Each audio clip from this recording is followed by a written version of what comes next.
Les recuerdo que nuestros vínculos en las redes sociales están abiertos para que usted nos envíe sus comentarios. En el Facebook nos encuentra como Canal 44. Súmese a este esfuerzo que estamos haciendo porque usted nos opine, nos dé también sus puntos de vista. Y mi cuenta en Twitter es @Márquez_Cecilia. Estamos con Lupita Morfín Otero, quien conoce los recovecos de la Defensoría de los Derechos Humanos y de las víctimas, desde luego.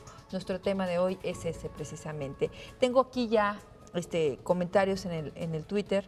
Alfonso Fonseca dice que leyó hace poco un libro escrito por Benito Juárez y que el libro se llama Apuntes para mis hijos y dice que tal parece estamos igual. Fíjate, ¿desde cuándo? Estamos igual. De una época cercana a la de Benito Juárez, posterior fue Ponciano Arriaga, primer ombudsman, podríamos decir, de la República, empeñado en crear en San Luis Potosí una Procuraduría de Pobres para abatir desigualdades. Pero quizás esto de las víctimas es, muy mal entendido por algunos políticos como la queja o el reclamo de la ciudadanía, cuando en realidad es la obligación de las autoridades darle respuesta y no dejar que los casos caigan en impunidad. La víctima se sentiría muchísimo más satisfecha, ¿no?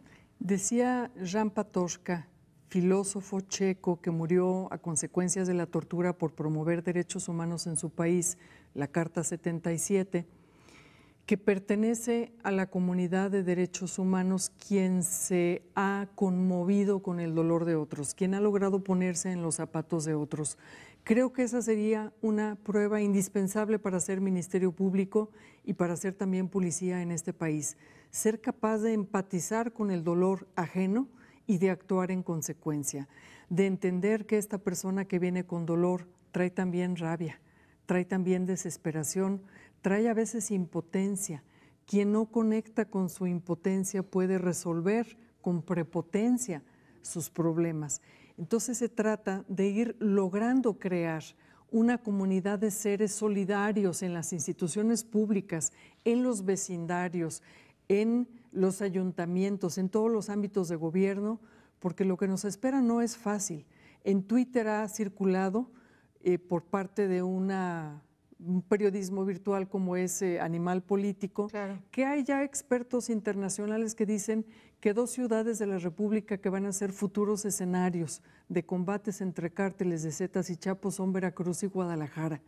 Pues tenemos que decir que aquí hay ciudadanos en pie de paz, que vamos a pedir paz y que vamos a constituirnos en seres pacíficos, pero a exigir a las autoridades llevar registros cuidadosos de aquellos que han sido reportados como desaparecidos. Vamos a decirles a las autoridades que las víctimas nos importan, que nos importan las familias, que nos importan los niños huérfanos o las viudas, porque inmediatamente después de que hay una persona desaparecida, deja de haber quien aporta un sustento en una familia y esa es una necesidad muy importante que cubrir y hay que facilitar los medios para que esa persona que sobrevive al desaparecido pueda hacer uso de los recursos familiares vía ministerial, con todo el apoyo jurídico, para que no queden en la pobreza o en el desamparo. ¿Qué tanto los derechos humanos estatales están olvidando a las víctimas y qué tanto les están exigiendo a las autoridades respeto a las mismas? No van a tener más remedio que aplicar la reforma constitucional reciente de junio de este año en derechos humanos, que pone al mismo nivel que la Constitución declaraciones y principios a favor de las víctimas de Naciones Unidas o del sistema interamericano, que abarca estos 4 principios: el derecho a la reparación del daño, a una correcta y rapidísima investigación y sanción de los responsables, el derecho a saber la verdad de lo ocurrido y la petición de perdón o el establecimiento o inauguración de un monumento que honre la memoria de quienes han desaparecido. En Estados Unidos hay una escultura con los nombres no solo de los soldados, sino en otra parte del país hay una sobre las víctimas que sufrieron pérdida de gente en las guerras. Sí. En las guerras contra la delincuencia, en las guerras contra ¿será necesario que creemos un muro con nombres? Una fuente con nombres, en Ciudad Juárez. Me anticipé a propiciar un gran espacio, un parque lineal de 7 kilómetros, la acequia del pueblo, que debía integrar un monumento para honrar la memoria de las víctimas. Pues me anticipé algunos años a la sentencia de la Corte Interamericana sobre el caso del campo algodonero, que ordena al Estado mexicano la petición de perdón y la inauguración de un monumento precisamente en el campo algodonero para honrar la memoria de las 8 jóvenes que fueron halladas allí, muertas, asesinadas en noviembre de 2001. Un caso que afectó a 11 víctimas porque a 3 de las encontradas les dieron una identidad equívoca, entonces 3 que se daban por desaparecidas resultaron ser de las víctimas reales. Viene abarcando a 11 familias. Badmisi en Twitter nos dice, dice, no existe una estadística real ya que por el temor impiden esto a la víctima denunciar, y eso desde luego es no confiar en las autoridades y es negligencia también, ¿no? Y es responsabilidad de los gobernadores dotarnos de procuradores que generen bases de confianza, y es responsabilidad de los congresos dotarnos de ombudsman que generen bases de confianza, tanto para la presentación de denuncias como para la presentación de quejas, de tal manera que la información fluya y se comparta, porque yo te voy a decir algo, en la fiscalía que me tocó dirigir en PGR, establecimos con la Organización Internacional para las Migraciones un protocolo de atención a víctimas validado por esta agencia internacional de mucho prestigio, y nos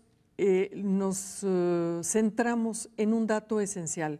El agente del Ministerio Público solo podrá estar empoderado en acusar cuando la víctima esté totalmente recuperada, segura, confiada, y pueda darle a él la información que él necesita para hacer una acusación buena. Pero ¿qué tanto se cumple eso? La verdad es que a veces los agentes del Ministerio Público son los principales violentadores de los derechos humanos.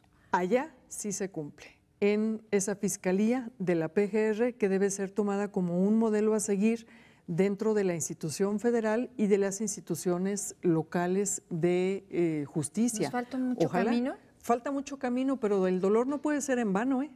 Todas estas muertes no pueden dejarnos igual, con una conciencia idéntica como estábamos antes. Eso sería lo más desesperanzador. Yo creo que si algo podemos aprender es a ser solidarios, a trabajar en las múltiples violencias, que no son nada más las de las balas las que nos matan las de los permisos mal dados para construir donde no se debe. La de la discriminación. Para discriminar, efectivamente, que ya tenemos un bellísimo artículo primero de la Constitución Política de los Estados Unidos Mexicanos que prohíbe discriminar por cualquier causa, incluidas las preferencias sexuales, y en ese sentido, en mi estado, en Jalisco, se está violando ese artículo primero porque no hay una legislación que permita los matrimonios a las personas del mismo sexo que deciden hacer una vida en común en un régimen de amor, y somos, por lo tanto, un estado que discrimina. Te agradezco profundamente, Lupita Morfín. Es un placer siempre tenerte en esto. Muchas gracias, Cecilia. Gracias, muchas gracias. Les recuerdo que tenemos una repetición a las 12:30 de la noche y mañana a las 9 de la mañana.